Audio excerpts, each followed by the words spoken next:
ជំរាបសួរអ្នកទាំងអស់គ្នាយល់បួនអញ្ញសេសួស្តីអ្នកទាំងអស់គ្នាថ្ងៃនេះគឺជួបគ្នាជាមួយនឹង KC នៅក្នុង Channel ថ្មីក៏ដូចជាវីដេអូថ្មីហើយអានេះក៏ជាភាសាថ្មីដែរណាអ្នកទាំងអស់គ្នាអញ្ចឹងនៅក្នុង Channel មួយនេះគឺ KC ធ្វើវីដេអូតាក់ទងជាមួយនឹងភាសាកូរ៉េសុទ្ធតែម្ដងអ្នកទាំងអស់គ្នាហើយអញ្ចឹង KC គ្រាន់តែបានរៀនចេះប៉ុន្មានគឺចែករំលែកប៉ុណ្ណឹងទេអ្នកទាំងអស់គ្នាគឺ KC មិនទាន់ជាជំនាញ 100% តែម្ដងទេណាអូខេអញ្ចឹងគឺជាការចាប់ផ្ដើមរបស់ KC ដែរអញ្ចឹងណាអូខេតោះអញ្ចឹងឥឡូវគឺយើងកុំឲ្យខាត់ពេលយូរតាក់ទងជាមួយនឹងភាសាកូរ៉េតោះយើងចូលមកកាន់សាច់មេរៀនតែម្ដងណានៅក្នុងមេរៀនថ្ងៃនេះអ្នកនរគ្នាអាចមើលនៅលើ screen បានអូខេតោះអញ្ចឹងមេរៀននៅក្នុងថ្ងៃនេះគឺយើងរៀនតាក់ទងអំពីស្រៈមុនណាអ្នកនរគ្នាអញ្ចឹងអ្នកនរគ្នាប្រកាសជាចម្លើយថាហេតុអីបើភាសាកូរ៉េគេអត់រៀនព្យញ្ជនៈមុនតែរៀនស្រៈមុនអញ្ចឹងចង់និយាយថាអានេះគឺជាការចាប់ផ្ដើមរបស់មនុស្សម្នាក់ៗទេអញ្ចឹងដូចជាក់ស្ដែងដូចនៅក្នុង channel KC នេះបើសិនជាចង់ចាប់ផ្ដើមព្យញ្ជនៈមុនក៏បានដែរប៉ុន្តែ KC គឺអនុវត្តតាមសភៅដែល KC រៀននៅសាលាអញ្ចឹងណាអញ្ចឹងដោយសារតែនៅក្នុងសភៅគឺរបស់កូរ៉េផ្ទាល់តែម្ដងហ្នឹងគឺគេឲ្យយើងរៀនស្គាល់អំពីស្រៈមុនហើយតាក់ទងជាមួយនឹងយើងរៀនស្គាល់អំពីស្រៈមុនហ្នឹងគឺវាក៏មិនអីណាស់ណាដែលថាវាប្លែកឬក៏វាជាចំណុចដែលតម្រូវដែរអញ្ចឹងអ្នកនរគ្នាអាចទៅ search មើលនៅក្នុងគ្រូបរិញ្ញាជនជាតិខ្មែរយើងផ្សេងឬក៏គ្រូបរិញ្ញាជាជនជាតិបរទេសផ្សេងអ្នកនរគ្នាអាចទៅ search មើលបានគ្រូខ្លះក៏គាត់បរិញ្ញាស្រៈមុនគ្រូខ្លះក៏គាត់បរិញ្ញាព្យញ្ជនៈមុនគឺអត់សំខាន់ទេពីនឹងរៀនមួយណាមុនក៏បានដែរឲ្យតែយើងគិតថាងាយស្រួលហើយនឹងចេះតែសម្រាប់ KC គឺនៅក្នុងយោបល់ KC គឺ KC យល់ស្របតាមសភៅរបស់កូរ៉េដោយសារតែនៅពេលដែល KC រៀនព្យញ្ជនៈមុនហើយរៀនស្រៈតាមក្រោយ KC មានអារម្មណ៍ថាដូចជាអត់សូវជាចំណេញអញ្ចឹងណាអញ្ចឹងចំណេញត្រង់ណានៅក្នុងភាសាកូរ៉េគឺចំពោះព្យញ្ជនៈមានការប្រែប្រួលសំឡេងនៅព្យាង្គដំបូងសំឡេងផ្សេងនៅព្យាង្គទី2ទី3ឡើងទៅគឺសំឡេងផ្សេងអញ្ចឹងពេលដែលយើងយកស្រៈដែលយើងចេះហើយទៅអនុវត្តនៅក្នុងព្យញ្ជនៈអាហ្នឹងគឺយើងចំណេញត្រង់ឲ្យយើងនឹងអាចទន្ទិញស្រៈបានមួយតង់អញ្ចឹងគឺយើងចំណេញត្រង់ហ្នឹងអញ្ចឹងតកតងជាមួយនឹងស្រៈកូរ៉េគឺវាអត់ពិបាកសោះអ្នកទាំងអស់គ្នាគឺអត់ពិបាកទាំងរូបរាងអត់ពិបាកទាំងការបញ្ចេញសលេងគឺវាងាយស្រួលមែនតើអញ្ចឹងនៅពេលដែលអ្នកទាំងអស់គ្នាទៅរៀនព្យញ្ជនៈដល់មេរៀនព្យញ្ជនៈនៅក្នុងវីដេអូក្រោយអ្នកទាំងអស់គ្នាចាំមើលទាំងអស់គ្នាថាតើយើងចំណេញត្រង់ណាដោយសារតែយើងនឹងត្រូវយកស្រៈដែលយើងរៀនហើយនៅក្នុងថ្ងៃនេះទៅអនុវត្តព្យញ្ជនៈនៅក្នុងថ្ងៃស្អែកអញ្ចឹងទៅអញ្ចឹងចំណុចហ្នឹងវាធ្វើឲ្យយើងចំណេញត្រង់ថាយើងចាំរូបរាងស្រៈបានហើយយើងត្រូវអនុវត្តការបញ្ចេញសលេងព្យញ្ជនៈនៅពេលដែលព្យញ្ជនៈហ្នឹងមានការប្រែប្រួលសំឡេងអញ្ចឹងណាអូខេអញ្ចឹងចំណុចហ្នឹងអ្នកទាំងអស់គ្នានឹងដឹងតាមដាន channel របស់ KC នៅក្នុងវីដេអូក្រោយទៀតណាអូខេអ្នកទាំងអស់គ្នាតោះអញ្ចឹងចូលមកកាន់មេរៀនគឺមេរៀនទី1របស់យើងគឺយើងចូលមកកាន់ស្រៈអូខេដែលនៅក្នុងភាសាកូរ៉េគឺស្រៈនៅកន្លែងនេះអ្នកទាំងអស់គ្នាណាគឺពីរព្យាង្គនេះគឺហៅឬក៏ហៅពីរម៉ាត់នេះគឺយើងអានថាម៉ូអ៊ឹមណាអូខេអញ្ចឹងម៉ូអ៊ឹមហ្នឹងបកប្រែខ្មែរយើងថាស្រៈណានៅក្នុងភាសាកូរ៉េណាអូខេតោះអញ្ចឹងឥឡូវយើងចូលមកកាន់ចំណុចចំណាំតាក់ទងជាមួយនឹងលក្ខណៈនៃភាសាកូរ៉េហ្នឹងបន្តិចណាអូខេអ្នកទាំងអស់គ្នាអញ្ចឹងនៅក្នុងភាសាកូរ៉េស្រៈសរុបគឺយើងមានចំនួនសរុបចំនួន21ស្រៈដែលហ្នឹងគឺជាស្រៈសរុបតែម្ដងប៉ុន្តែគេបែងចែកចេញជាពីរប្រភេទណាអ្នកទាំងអស់គ្នាគឺស្រៈតូលហើយនិងស្រៈផ្សំណាអូខេអញ្ចឹងស្រៈតូលហើយស្រៈផ្សំហ្នឹងគឺវាមិនសូវជាខុសគ្នាប្រហែលទេតែគ្រាន់តែស្រៈតូលគឺយើងត្រូវចេះមុនដោយសារអីពេលដែលយើងយកស្រៈតូលបូកផ្សំមួយស្រៈតូលវាទៅជាចេញស្រៈផ្សំមួយដែលរូបរាងផ្សេងហើយសំឡេងផ្សេងមួយទៀតចឹងទៅអញ្ចឹងអាហ្នឹងគេហៅស្រៈផ្សំណាអញ្ចឹងអ្នកទាំងអស់គ្នាតាមដាននៅក្នុងវីដេអូក្រោយគឺនឹងបានរៀនស្រៈផ្សំទាំងអស់គ្នាណាអញ្ចឹងនៅក្នុងថ្ងៃនេះគឺយើងអត់ទាន់រៀនចូលដល់ស្រៈផ្សំទេគឺយើងរៀននៅក្នុងស្រៈតូលសិនហើយនៅក្នុងស្រៈតូលដែលថ្ងៃនេះគឺយើងរៀនហ្នឹងគឺយើងមានចំនួន10តួអ្នកទាំងអស់គ្នាហើយអ្នកទាំងអស់គ្នាមកតាមដានជាមួយនឹង KC ទាំងអស់គ្នាថា10តួហ្នឹងគឺវាងាយស្រួលមែនអីណាដូចអ្វីដែល KC និយាយនៅខាងដើមវីដេអូអត់គឺពិតជាងាយស្រួលមែនអ្នកទាំងអស់គ្នាណាតោះអញ្ចឹងឥឡូវកុំឲ្យខាត់ពេលយូរអ្នកទាំងអស់គ្នាគឺយើងមើលលក្ខណៈវាបន្តិចប៉ុណ្ណឹងទៅហើយបន្ទាប់មកអ្នកទាំងអស់គ្នាចូលមកកាន់ការអនុវត្តស្រៈនីមួយៗតែម្ដងណាអញ្ចឹងបញ្ជាក់ម្ដងទៀតណាស្រៈសរុបនៅក្នុងភាសាកូរ៉េទាំងអស់មានចំនួន21តួហើយបែងចែកចេញជាពីរប្រភេទគឺស្រៈតូលហើយនិងស្រៈផ្សំណាហើយស្រៈតូលគឺយើងមានចំនួន10តួនៅក្នុងថ្ងៃនេះគឺយើងរៀនតែម្ដងទាំងការបញ្ចេញសលេងហើយនិងទាំងការសរសេរតែម្ដងអញ្ចឹងចំពោះការរៀនពីខាងដើមទៅសរុបរបស់ KC គឺត្រូវតែចេះទាំងការសរសេរណាគឺយើងមិនបាច់ចាំខាតពេលរៀនចេះច្រើនហើយទៅត្រឡប់មកវឹកហាត់ការសរសេរតាមក្រោយអាហ្នឹងវាអត់កើតទេអញ្ចឹងគឺយើងរៀនពីខាងដើមទៅយើងចាប់ផ្ដើមដោយការវឹកហាត់សរសេរទៅជួយយើងឆាប់ចាំណាអាហ្នឹងគឺនៅក្នុងយោបល់ KC តាមទំនៀមទម្លាប់របស់ KC គឺអញ្ចឹងណាអូខេតោះអញ្ចឹងចូលមកកាន់ស្រៈតូលទី1នៅក្នុងភាសាកូរ៉េគឺគេហៅថាស្រៈអាណានៅក្នុងភាសាកូរ៉េណាអញ្ចឹងមូលហេតុអីទៅ KC និយាយថានៅក្នុងភាសាកូរ៉េស្រៈវាមានភាពងាយស្រួលអញ្ចឹងដោយសារតែមូលហេតុនៅក្នុងភាសាកូរ៉េគឺយើងអត់មា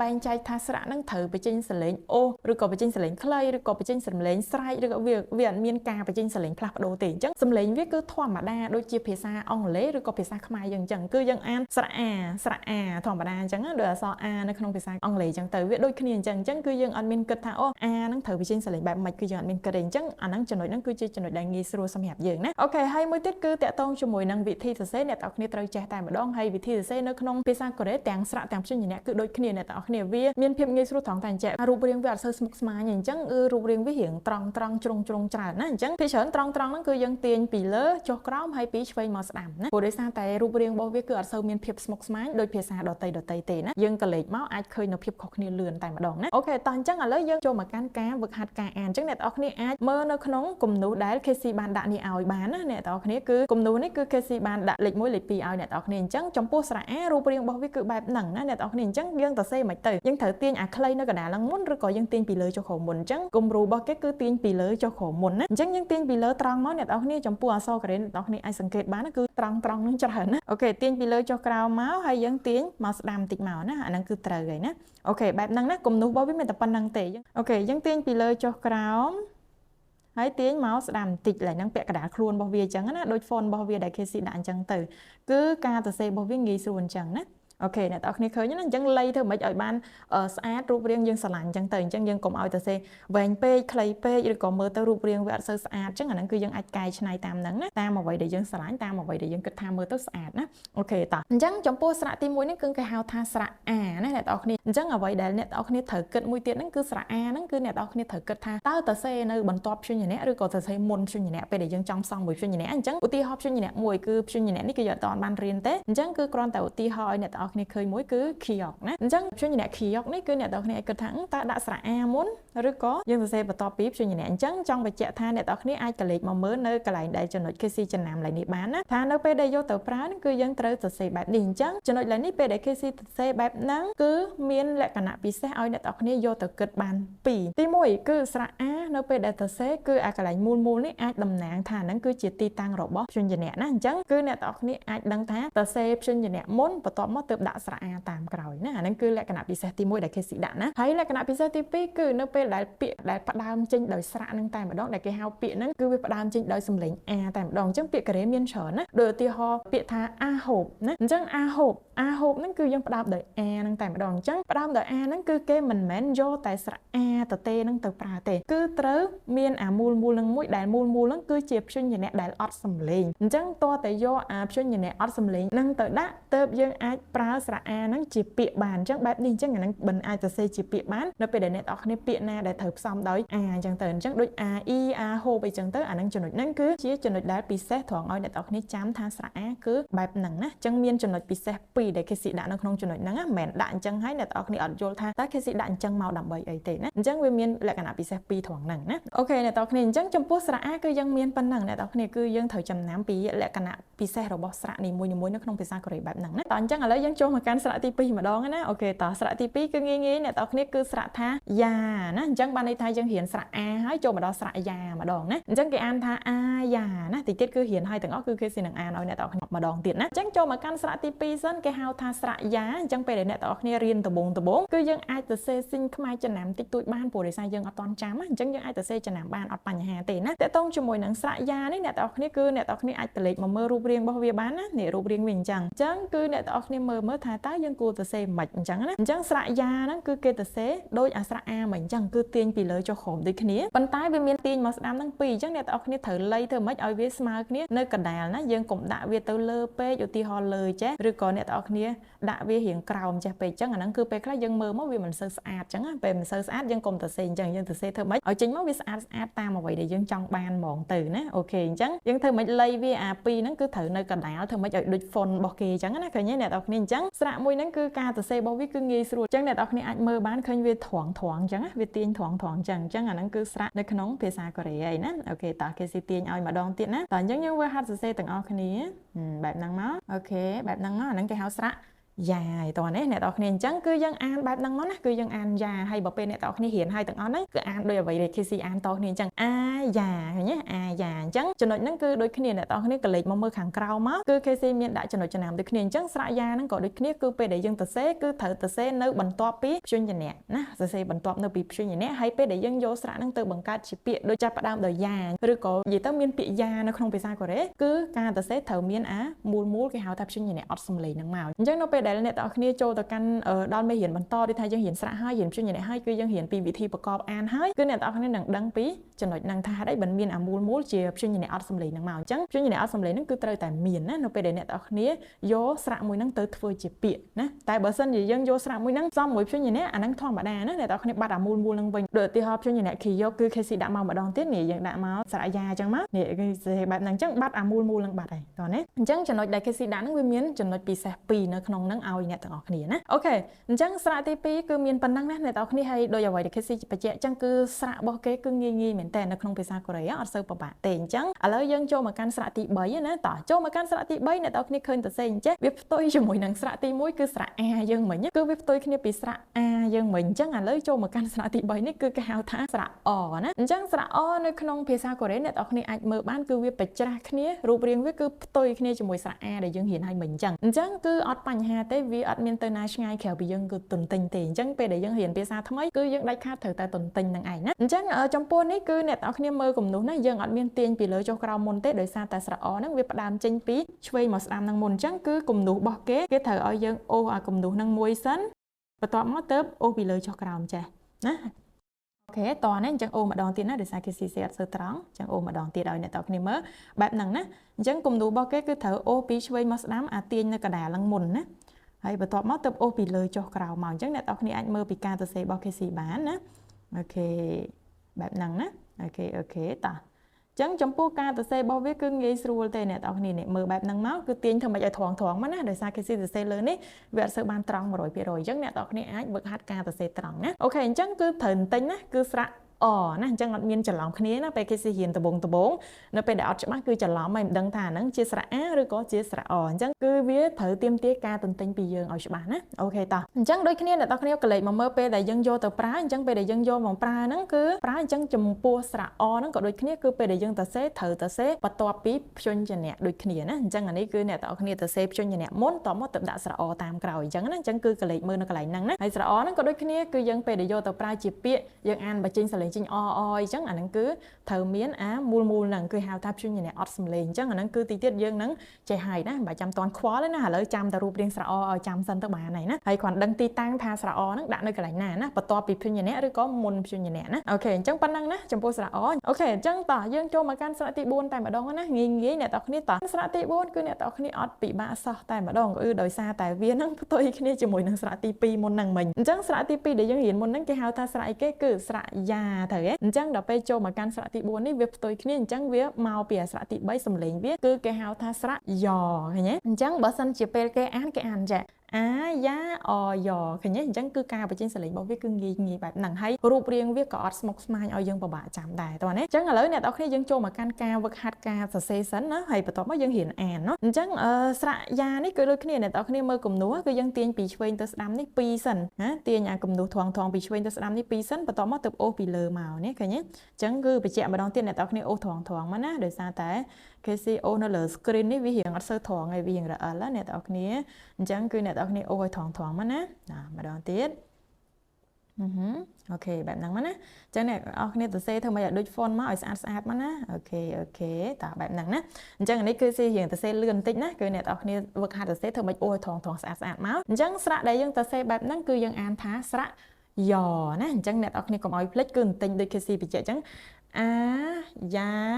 អយ៉ណាអញ្ចឹងយើងត្រូវទិញវាគូអញ្ចឹងទៅដើម្បីឲ្យយើងឆាប់ចាំណាអូខេតោះអញ្ចឹងឥឡូវគឺដូចគ្នាមកមើលពីការសរសេរវាអញ្ចឹងគឺការសរសេរគឺអ្នកទាំងគ្នាសរសេរនៅបន្ទាប់ពីព្យញ្ជនៈដូចគ្នាเนาะអញ្ចឹងគឺយើងដាក់អាមូលនេះមុនបន្ទាប់មកសរសេរស្រៈ អតាមក្រោយឃើញទេអញ្ចឹងអាហ្នឹងគឺចំណុចដែលអ្នកទាំងគ្នាត្រូវចំណាំគឺបែបហ្នឹងណាអូខេតោះនេះអ្នកទាំងគ្នាគឺយើងត្រូវមូលហ្នឹងមុនហើយបន្ទាប់មកទៅដាក់ស្រៈយ៉មកតាមក្រោយអញ្ចឹងពាក្យដែលផ្ដើមដោយយ៉ហ្នឹងគឺមានច្រើនណាដូចលេខ8យ៉ដល់ណាអូខេអញ្ចឹងចំណុចហ្នឹងគឺអ្នកទាំងគ្នាត្រូវចំណាំការសរសេររបស់គេណាអញ្ចឹងគឺការសរសេរទៅបន្ទាប់ពីព្យញ្ជនៈហើយពេលដែលយកទៅប្រើត្រូវមានអាមូលហ្នឹងយកទៅប្រើណាគេហៅព្យញ្ជនៈអត់សំឡេងណាព្យញ្ជនៈហ្នឹងតាមពិតអាមូលហ្នឹងតាមពិតជាព្យញ្ជនៈប៉ុន្តែគេហៅជាព្យញ្ជនៈអត់សំឡេងអញ្ចឹងនៅពេលដែលព្យញ្ជនៈវាអត់សំឡេងអញ្ចឹងយកព្យញ្ជនៈទៅដាក់មួយស្រៈយ៉វានៅតែយ៉ដដែលតែដល់មានព្យញ្ជនៈទៅអាចហៅថាជាពាក្យបានតើណាអញ្ចឹងចំណុចហ្នឹងបើអ្នកទាំងអស់គ្នាចង់ស្វែងយល់អញ្ចឹងទៀតអាហ្នឹងកាន់តែល្អសម្រាប់អ្នកទាំងអស់គ្នាណាអូខេតោះអញ្ចឹងកុំឲ្យខាត់ពេលយូរអ្នកទាំងអស់គ្នាយើងចូលមកកាន់ស្រៈទី5ណាអញ្ចឹងគឺពេលដែល ឃើញស្រាក់ងាយៗអញ្ចឹងអ្នកធ្វើឲ្យអ្នកទាំងគ្នាមានអារម្មណ៍ថាចង់ហ៊ានហើយឃើញទេអញ្ចឹងគឺយើងចាប់ផ្ដើមបានណាអូខេតោះអញ្ចឹងឥឡូវចូលមកកាន់ស្រៈទី5គឺជាស្រៈដែលយើងមើលរូបរាងទៅវារៀងប្លែកពីគេវិញបន្តិចហើយវាអត់ដូចឥឡូវទៀតទេគឺស្រៈមួយនេះគឺយើងទៅសេបែបអញ្ចេះវិញហើយអ្នកទាំងគ្នាអាចកលេចមកមើលពីការប្រើបាត់គឺការទៅសេរបស់វានៅខាងក្រោមជួយអ្នកអញ្ចឹងទីទៀតយើងដល់ហើយណាអូខេអញ្ចឹងស្រៈទី5នេះគឺគេហៅថាស្រៈអូណាអ្នកទាំងគ្នាគឺស្រៈអូដូចយើងអញ្ចឹងស្រៈអូដូចគ្នាអញ្ចឹងទៅអញ្ចឹងយើងមានស្រៈអូដូចគ្នាអញ្ចឹងអញ្ចឹងចំពោះស្រៈអូនេះអ្នកទាំងគ្នាកលេចទៅមើលរូបរាងវាបន្តិចទៅអូខេយើងទាញពីលើចុះក្រោមមុនបន្ទាប់មកទៅពីឆ្វេងទៅស្ដាំបែបនេះណាតោះណាហ្នឹងនេះបែបហ្នឹងអូខេឡើងទៅលើវិញណាអូខេបែបហ្នឹងទាញបែបហ្នឹងមកណាអូខេអញ្ចឹងអ្នកទាំងគ្នាអាចកលេចបានពេលដែល KC ទាញពីលើចុះក្រោមហ្នឹងគឺរៀងខ្លីល្មមពាក់កណ្ដាលទេប៉ុន្តែតទៅពេលពីឆ្វេងទៅស្ដាំ KC អូរៀងវែងអញ្ចឹងស្រៈហ្នឹងគឺរូបរាងរបស់វាត្រូវតម្រូវឲ្យបែបហ្នឹងអញ្ចឹងអ្នកទាំងគ្នាអាចកលេចមកមើលពេលគេយកមកប្រើបានគឺគេទៅសេក៏បែបហ្នឹងដែរអញ្ចឹងអ្នកទាំងគ្នាកលេចមកនេះគឺត្រូវចំណាំពីរណាគឺទី1គឺដឹងស្រៈមួយហ្នឹងស្រៈអូមួយហ្នឹងគឺទៅសេនៅខាងក្រោមអ្នកទាំងគ្នាឃើញវានៅខាងក្រោមជញ្ញៈអញ្ចឹងគឺត្រូវចាំរូបរាងវាស្រៈមួយហ្នឹងគឺទៅសេនៅខាងក្រោមជញ្ញៈណាអញ្ចឹងគឺយើងទៅសេជញ្ញៈហើយទៅដាក់ស្រៈអូតាមក្រោយបែបហ្នឹងណាអញ្ចឹងអាហ្នឹងគឺយើងត្រូវចំណាំពីទីតាំងរបស់វាមួយហើយពេលយើងយកទៅបង្កើតជាពាក្យដែលផ្ដើមដោយអូអញ្ចឹងអាហ្នឹងគឺត្រូវទៅសេមានជញ្ញៈអត់សំឡេងមូលនឹងដាក់មកអញ្ចឹងណាអូខេអញ្ចឹងគឺទីតាំងអ្នកទាំងគ្នាត្រូវដឹងថាវាទៅសេនៅខាងក្រោមជញ្ញៈណាអត់មានសេនៅបន្ទាប់ពីជញ្ញៈទៀតទេណាឧទាហរណ៍ដាក់ជញ្ញៈចេះហើយទៅអូនេះតាមក្រោយឯណាអាហ្នឹងគឺអត់ទេណាអូខេតោះអញ្ចឹងអ្នកទាំងគ្នាឃើញមានភាពងាយស្រួលអញ្ចឹងកុំឲ្យខាត់ពេលយូរយើងចូលមកកាន់ស្រៈទី6ដែលជាដៃគូរបស់វាតែម្ដងទៅអញ្ចឹងស្រៈអូហើយអីគេអ្នកទាំងគ្នាគឺយើងចូលមកដល់ស្រៈយោណាអូខេយោអញ្ចឹងយោនេះអ្នកទាំងគ្នានឹងស្គាល់ហើយនៅពេលដែលអ្នកទាំងគ្នាមើលរឿងកូរ៉េគឺតែងតែឮកតុយយោយោហ្នឹងអញ្ចឹងអាយោហ្នឹងគឺទៅសេអញ្ចឹងអ្នកទាំងគ្នាអញ្ចឹងតកតងជាមួយនឹងយោអ្នកទាំងគ្នាគឺការទៅសេដូចគ្នាមួយនឹងលើអញ្ចឹងគឺយើងទាញពីលើចុះក្រោមហ្នឹងពីមុនពីបន្ទាត់មកមុនមកអូខេអញ្ចឹងគឺទាញពីលើចុះក្រោមហ្នឹងមកមុនពីមកហើយយើងទាញពីឆ្វេងមកស្ដាំបែបនេះឃើញទេអញ្ចឹងអ្នកទាំងគ្នាចំណាំបែបហ្នឹងមកអូខេអញ្ចឹងគឺយើងទៅសេបែបហ្នឹងណាវិធីទៅសេរបស់វាគឺមានតែប៉ុណ្្នឹងទេណាអូខេអូខេអូខេអ្នកទាំងគ្នាអញ្ចឹងចំពោះស្រៈយោហ្នឹងគឺយើងមានប៉ុណ្ណឹងណាអញ្ចឹងពេលអ្នកទាំងគ្នាអានបន្តិចគឺដូចគ្នាណាអានពីខាងដើមមកអាយ៉ាអយ៉អូយោឃើញទេអញ្ចឹងអាហ្នឹងគឺយើងទិញបែបហ្នឹងមកវាធ្វើឲ្យយើងចាំណាហើយទៅសេទីតាំងវានៅខាងក្រោមជញ្ញៈដូចគ្នាណាអញ្ចឹងយើងដឹងនេះពាក្យយោយោអញ្ចឹងពេលអ្នកទាំងគ្នាទៅ search មើលពាក្យអាញ៉ូសេអូគឺទៅសេនៅខាងក្រោមហ្នឹងហើយណាអូខេតោះអញ្ចឹងចូលមកកាន់ស្រៈទី7ដែលស្រៈទី7នេះគឺងាយស្រួលទេអ្នកទាំងគ្នាអត់ពិបាកទេណាកុំឲ្យគិតស្មុគស្មាញណាស្រៈទី7នេះគេហៅថាស្រៈអ៊ូណាអ្នកទាំងគ្នាស្រៈអ៊ូអញ្ចឹងយើងមានស្រៈអូបន្ទាប់ពីស្រៈអូគឺស្រៈអីគឺមានតែស្រៈអ៊ូនឹងឯងណាអូខេតោះអញ្ចឹងតកតងជាមួយនឹងស្រៈអ៊ូអ្នកទាំងគ្នាអាចកលេចមើលទៅកាន់ស្រៈទី5យើងវិញបានគឺវាទៅសេផ្ទុយគ្នាពីស្រៈទី5គឺផ្ទុយគ្នាជាមួយនឹងស្រៈអូហើយស្រៈ2ហ្នឹងគឺជាស្រៈដែលជាឧបសគ្គរបស់ KC ហ្មងគឺនៅពេលដែល KC រៀនដំបូងគឺច្រឡំរាល់ថ្ងៃណាពេលដែលពាក្យហ្នឹងត្រូវនិយាយអ៊ូតែនិយាយអូវិញណាអញ្ចឹងពាក្យហ្នឹងគឺធ្វើឲ្យ KC ច្រឡំញឹកមែនតើដោយសារតែស្រៈ2ហ្នឹងវារៀងដូចគ្នាពេកណាវាពេលដែលវាទៅសេនៅក្រោមជញ្ញៈទៅវារៀងដូចពេកណាអញ្ចឹងចំណុចហ្នឹងគឺយើងត្រូវទន្ទិញវាបែបហ្នឹងណាអូខេតោះអ្នកទាំងអស់គ្នាគឺមកមើលទៅស្រៈហ្នឹងវាស្តៀងមួយអក្សរ T អង់គ្លេសអក្សរ T ធំឯងប៉ុន្តែគ្រាន់តែគេទៅសេគេមិនសូវទៅសេឲ្យធំពេកហើយអូសមកក្រោមហ្នឹងវែងពេកទេដោយសារតែស្រៈមួយហ្នឹងវាត្រូវទៅសេនៅក្រោមជញ្ញៈណាអញ្ចឹងយើងអាចទៅសេវាវែងពេកទេអញ្ចឹងអ្នកទាំងអស់គ្នាមើលគំនូសវាបានយើងទាញពីឆ្វេងមកឆ្វេងទៅស្ដាំមុនបន្ទាប់មកទៅចុះមកក្រោមឃើញទេនេះបែបហ្នឹងមកណាអញ្ចឹងអត់សូវជាដូចអក្សរ T 100%អញ្ចេះទេអ្នកទាំងគ្នាអត់សូវអូសវែង 100% ដូចអក្សរ T អញ្ចេះណាគឺអត់ទេណាអញ្ចឹងគឺយើងត្រូវទៅសេវារៀងល្មមទេរៀងខ្លីល្មមទេដើម្បីអាចដាក់នៅពីក្រោមជញ្ញៈបានណាអូខេអញ្ចឹងបែបហ្នឹងណាស្រៈអ៊ូហ្នឹងណាអញ្ចឹងអ្នកទាំងគ្នាអាចមើលទីតាំងរបស់វាបានគឺវាត្រូវទៅសេនៅក្រោមជញ្ញៈអញ្ចឹងណាអញ្ចឹងពេលដែលគេទៅសេគឺទៅសេនៅខាងក្រោមជញ្ញៈបែបហ្នឹងណាអូខេតោះណាអ្នកទាំងគ្នាអញ្ចឹងស្រៈមួយហ្នឹងយើងអានថាអ៊ូណាមាត់រៀងសួយតិចណាពេលនិយាយកូរ៉េតមាត់សួយអញ្ចឹងមិនត្រូវណាអញ្ចឹងអានថាស្រៈអ៊ូណាអូខេស្រៈអ៊ូហើយនៅពេលដែលអ្នកទាំងគ្នាចេះស្រៈអ៊ូហើយដៃគូរបស់វាទី8គឺត្រូវចូលមកកាន់ស្រៈអីគេគឺយូណាអញ្ចឹងមានអ៊ូត្រូវមានយូណាបែបហ្នឹងអញ្ចឹងយើងទិញដូចគ្នាណាអូយ៉ូអ៊ូយូយ៉ាងមកណាអញ្ចឹងតើយើងទិញបែបហ្នឹងទើបយើងឆាប់ចាំណាអញ្ចឹងរៀងលឿនតិចអ្នកទាំងគ្នាដោយសារតែស្រៈហ្នឹងគឺឃើញអ្នកទាំងគ្នាមើលមកងាយស្រួលដូចគេស៊ីគិតអញ្ចឹងយើងទៅសេមៀមកគំនូសរបស់វាគឺត្រូវទាញពីលើនឹងមុនតែលើនឹងទាញពីឆ្វេងមកស្ដាំនឹងមុនបន្ទាប់មកទៅមានអាក្រោមនឹង2ហើយក្រោមអ្នកទាំងគ្នាលៃធ្វើម៉េចឲ្យវានៅចំកណ្ដាលមកណាកុំឲ្យវាទេទៅឆ្វេងពេកឬក៏ស្ដាំពេកអញ្ចឹងទៅណាអ្នកទាំងគ្នាអញ្ចឹងមើលតាមគេស៊ីសេបានណាអូខេតោះ ok បែបហ្នឹងណាអូខេអញ្ចឹងពេលអ្នកទាំងអស់គ្នាសរសេរបែបហ្នឹងមកអាហ្នឹងគឺត្រឹមត្រូវហើយយើងកុំអូសជើងវាអាពីលើចុះក្រោមហ្នឹងវែងពេកណាវាអត់សូវជាស្អាតទេដោយសារវាជាស្រៈអញ្ចឹងវាជាស្រៈវាត្រូវដាក់នៅពីក្រោមជញ្ញៈទៀតអញ្ចឹងគឺយើងវែងពេកអត់កើតទេណាអូខេអញ្ចឹងអ្នកទាំងអស់គ្នាអាចមើលមកកាន់រូបរាងរបស់វាបានអញ្ចឹងស្រៈ U ហ្នឹងគឺការសរសេរដូចគ្នាណាសរសេរនៅពីក្រោមជញ្ញៈណាឃើញអ្នកទាំងអស់គ្នាមើលរូបរាងវាបាននេះឃើញទេដាក់នៅពីក្រោមជញ្ញៈឃើញទេអញ្ចឹងអ្នកទាំងអស់គ្នាទិញវាអានមកគឺ U U ណាអូយូណាអញ្ចឹងគឺអ្នកទាំងអស់គ្នាសូត្រពីអូនឹងមកម្ដងទៀតតអូយ៉ូអូយូឃើញទេអញ្ចឹងអាហ្នឹងរូបរាងរបស់វាគឺបែបហ្នឹងអញ្ចឹងពេលអ្នកទាំងអស់គ្នាចាំរូបរាងវាអត់តន់ច្បាស់គឺច្រឡំគ្នាដូចគេស៊ីបញ្ជាក់ខាងដើមអញ្ចឹងគឺងាយច្រឡំស្រៈអូហើយនិងស្រៈអ៊ូហ្នឹងណាសលេងក៏ស្រដៀងគ្នារូបរាងក៏ស្រដៀងគ្នាទៀតអញ្ចឹងចំណុចហ្នឹងគឺយើងត្រូវវឹកហាត់ឲ្យរៀងច្រើនតិចមកគឺលែងអីទេណានិយាយទៅគឺឲ្យតែយើងមើលពាក្យហាត់ប្រកបអានពាក្យច្រើនមកគឺលែងអីទេណាតោះអញ្ចឹងឥឡូវយើងចប់ស្រៈដែលមានដៃគូ2ហ្នឹងហើយឥឡូវយើងចូលមកកាន់ស្រៈទី9ទី10ដែលជាស្រៈចុងក្រោយនេះគឺងាយស្រួលមែនតើអ្នកទាំងអស់គ្នាគឺសម្រាប់ KC គឺចូលចិត្តស្រៈ2ហ្នឹងមែនតើដោយសារវាអត់ស្មុគស្មាញច្រើនស្រៈទី9គេហៅថាស្រៈណាអ្នកទាំងអស់គ្នាមិនមែនទេណាមិនមែនទេអញ្ចឹងអានថាណាអដាក់ត្រីស័ព្ទហើយស្រៈរបស់យើងមកតែយើងអានចេញណាឃើញទេអញ្ចឹងស្រៈនេះបើយើងដូចពាក្យអក្សរខដាក់ស្រៈអញ្ចឹងមកយើងអានថាខឺណាខខឺអញ្ចឹងណាអញ្ចឹងវាមិនមែនជាស្រៈទេអញ្ចឹងគ្រាន់តែថាចំណុចហ្នឹងគឺ KC ចង់បញ្ជាក់ឲ្យដោយសារតែយើងកុំឲ្យមានបញ្ហានៅពេលដែលយើងចូលទៅកាន់មេរៀនការអានណាអញ្ចឹងតកតងជាមួយនឹងស្រៈនេះគឺអ្នកទាំងអស់គ្នាងាយស្រួលមែនតើអូតែពីឆ្វេងទៅស្ដាំមកដូចសញ្ញាដកអញ្ចឹងតែគ្រាន់ថាវារៀងវែងបន្តិចវាមិនសូវជាខ្លីពេកទេបើខ្លីពេកវាដូចសញ្ញាដកឬក៏សញ្ញាត្រេអញ្ចឹងវាខ្លីពេកអញ្ចឹងយើងអូវារៀងវែងបន្តិចដូចក្នុង font វាអញ្ចឹងអ្នកទាំងអស់គ្នាមើលឃើញទេអញ្ចឹងអញ្ចឹងពេលអ្នកទាំងអស់គ្នាអូត្រង់អញ្ចឹងមកអាហ្នឹងគឺស្រៈហើយស្រៈហ្នឹងនៅពេលដែលឃើញបតតត្រង់អញ្ចឹងអ្នកទាំងអស់គ្នាប្រកាសជាឆ្ងល់ថាសរសេរនៅណានៅលើព្យញ្ញៈឬក៏នៅក្រោមព្យញ្ញៈអញ្ចឹងកលេចមកមើលខាងក្រោមនេះបានណានេះអញ្ចឹងកលេចមកមើលខាងក្រោមនេះគឺអ្នកទាំងអស់គ្នាដឹងតែម្ដងគឺយើងសរសេរនៅខាងក្រោមព្យញ្ញៈណាអញ្ចឹងគឺស្រៈហ្នឹងពេលឃើញបតតត្រង់អញ្ចឹងគឺកុំគិតថាវាសរសេរនៅខាងលើព្យញ្ញៈអីណាគឺអត់ទេណាគឺសរសេរនៅខាងក្រោមព្យញ្ញៈអញ្ចឹងបើយើងដាក់ព្យញ្ញៈណាមួយមកឧទាហរណ៍ដូចមិញយើងឃើញពាក្យចំណងជើងស្រៈរបស់យើងគឺម៉ូណាអ្នកទាំងគ្នាចាំអត់អញ្ចឹងម៉ូមិញគឺយើងសរសេរអញ្ចឹងណាអានេះស្រៈអូយើងរៀនហើយនេះគឺស្រៈហ្នឹងអញ្ចឹងដាក់មួយព្យញ្ញៈប្រកបគឺមីនឹងទៀតណាអញ្ចឹងគឺយើងអានម៉ូឃើញទេអញ្ចឹងពេលអ្នកទាំងអស់គ្នាយកមកប្រើគឺបែបហ្នឹងឃើញទេនេះបែបហ្នឹងគឺយើងសរសេរត្រូវមានអញ្ចឹងហេតុអីបានមានអាព្យញ្ញៈមូលអត់សំឡេងហ្នឹងដោយសារតែព្យញ្ញៈហ្នឹងតាមពិតផ្សំទេប៉ុន្តែដោយសារព្យញ្ញៈហ្នឹងអត់សំឡេងអញ្ចឹងទៅវាធ្វើឲ្យពាក្យហ្នឹងអានថាណា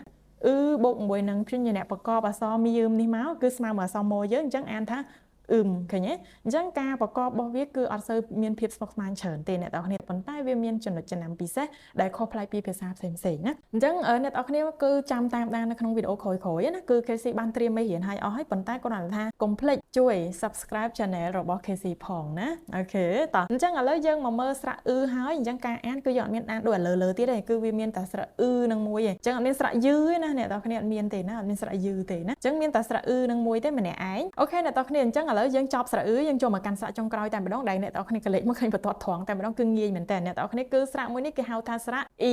ណាអញ្ចឹងសូមបញ្ជាក់ម្ដងទៀតគឺស្រៈមិនមែនស្រៈអីទេណាអូខេអញ្ចឹងគឺសំឡេងស្រៈណាអដាក់ស្រៈណាដូចមានត្រីស័ព្ទអញ្ចឹងគឺណាអញ្ចឹងចំពោះស្រៈអ្នកទាំងគ្នាឃើញតែអូសត្រង់ភ្លឹងអញ្ចឹងឯងអញ្ចឹងអ្នកទាំងគ្នាប្រកាសជាសរសេរគឺងាយស្រួលទេប៉ុន្តែដល់ពេលទីតាំងអត់ដឹងដាក់ណាអញ្ចឹងកលេចមកមើលខាងក្រោមនេះហើយបានណាអូខេតោះអញ្ចឹងឥឡូវគឺស្រៈការសរសេរមិនបាច់ចាំបរៀនក៏ចេះដែរណាអូបន្ទាត់ពីលើត្រង់មកណាត្រង់ភ្លឹងអញ្ចឹងមកអានឹងត្រូវឯណាអូឲ្យត្រង់អញ្ចឹងមកត្រូវហើយណាហើយការសរសេររបស់វាគឺអ្នកទាំងគ្នាឃើញបន្ទាត់ត្រង់អញ្ចឹងមិនមែនសរសេរមុនព្យញ្ញៈទេគឺសរសេរនៅបន្ទាប់ពីព្យញ្ញៈការអញ្ចឹងគឺទីតាំងស្រៈនៅក្នុងភាសាកូរ៉េគឺងាយស្រួលមែនតើគឺទីតាំងវាអាចសរសេរបានតែនៅពីរទីតាំងទេគឺទី1នៅបន្ទាប់ពីព្យញ្ញៈដូចស្រៈហ្នឹងអញ្ចឹងហើយទី2គឺនៅខាងក្រោមព្យញ្ញៈដូចស្រៈអូអញ្ចឹងគឺទីតាំងវាមានតែពីរទីតាំងហ្នឹងទេអត់អាចនៅខាងស្ដាំព្យញ្ញៈដែលសេមុនព្យញ្ញៈហើយក៏អាចនៅលើព្យញ្ញៈដែរនៅក្នុងភាសាកូរ៉េគឺអត់មានតែម្ដងណាអញ្ចឹងអ្នកទាំងគ្នាអាចចាំតាមដាននៅក្នុងវីដេអូក្រោយៗដែល KC នឹងត្រូវបរៀនពីពាក្យការប្រកបពាក្យបានណាអូខេតោះអញ្ចឹងឥឡូវគឺយើងអានស្រៈទាំងអស់ម្ដងទៀតណាគឺអាយ៉ាអ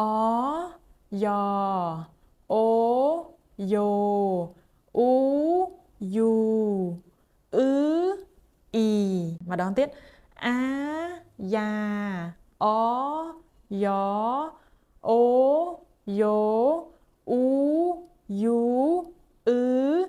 y ឃើញទេអញ្ចឹងស្រៈទាំង10នៅក្នុងភាសាកូរ៉េយើងមានប៉ុណ្ណឹងណាហើយចំពោះការសរសេរដូច Casey បញ្ជាក់អញ្ចឹងមិនសូវជាមានការពិបាកទេអញ្ចឹងអ្នកទាំងគ្នាអាចចំណាំហើយអាចមើលវីដេអូ Casey ឡើងវិញម្ដងទៀតបានណាហើយកុំភ្លេចណាអ្នកទាំងគ្នាបើសិនជាអ្នកទាំងគ្នាចង់តាមដាន channel របស់ Casey មួយនេះហើយចង់ចាប់ផ្ដើមភាសាកូរ៉េតាមអ្វីដែល Casey បរៀនគឺអ្នកទាំងគ្នាអាចចាប់ផ្ដើមនៅក្នុងថ្ងៃនេះបានហើយកុំភ្លេចជួយចុច subscribe channel YouTube ឲ្យ Casey ផងណាអរគុណអ្នកទាំងគ្នាសម្រាប់ការតាមដានវីដេអូមួយនេះអូខេអញ្ចឹងគឺចាំជួបគ្នាជាមួយនឹង Casey នៅក្នុងវីដេអូក្រោយទៀតណាអូខេបាយបាយ